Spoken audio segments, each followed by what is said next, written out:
Okay, so I've got Ewan. I always forget Ewan's surname. O'Hanlon, yeah. There we go. O'Hanlon, how could I forget? Ewan, so we've known each other for a while, and currently you're working with Jeremy Ben Pacific. Jennifer Pacific, and your role there? I'm the technical director for flooding. Okay. So anything flood related is my sort of area, including the water quality sort of stuff, so catchments as well. Okay. We do standard modelling sort of stuff, forecasting. Yeah. So the sort of clients you have for the work that you do? Mostly we would deal with local government clients, but we've also got a number of international clients, so like ADB, Australian Asian Development Bank, World Bank clients. Right.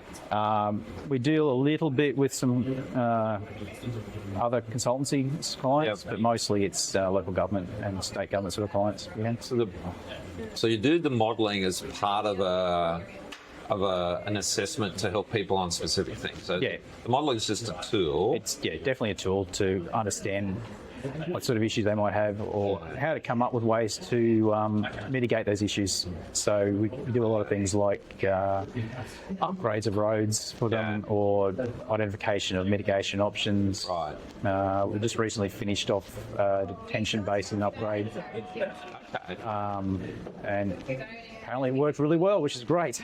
It was already within some of the recent rain. Yeah, it was. Where was it? That was down in Byron. Byron Bay. Yeah. So that had some issues with this detention basin, and it was flooding a couple of houses on a regular basis. And then they had that recent rainfall this year, and it got worked perfectly currently. So it's interesting, that whole delay and store make a big difference. Oh yeah, well done. That's must be satisfying. But it is great to see something that goes in the ground and works. Yeah, that must be a nice part of the job, particularly if sort of engineering works. That's satisfying. Yeah. But the skills that you bring to the job, like to be able to do what you're doing well, what would you call that? Look, I have to have a good understanding of analytics, so being able to analyse, working out where things fit best, how to change things around a bit so that they work better.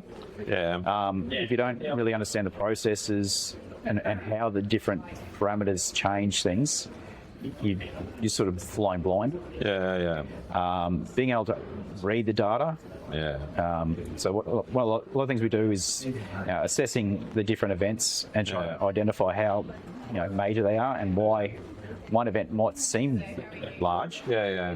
But realistically, it's not as big as it might have felt. It's always isn't it? So something like tropical cyclone Alfred that came through Brisbane just recently. Everyone was, really up in arms and worried massively about it. And there was a lot of rain in different areas. Yeah. But, because it was spread out in different places and the timings of the rainfall meant that certain places, they did get large totals. Yeah. But because the intensity wasn't there, it didn't cause problems. Yeah. So do we have a sense of what sort of probability event that was? Pick a spot is the answer. Because it varied all over the place. We got spots where it was less than an annual event. True. So, less than a 63% event. Other places where it was up around a 2% or even higher. Yeah. But it was all very isolated where it was. It ended up being patchy. Yeah. And to wrap up, what is it that you like about your role? I definitely like the side of things where we actually are putting something into the ground and helping people out. Because that's, I think, the main part of our role is to make life better for the community. Now, whether or not that's actually putting something physically in the ground or identifying places where people shouldn't be. So trying to make sure that people don't put themselves further at risk.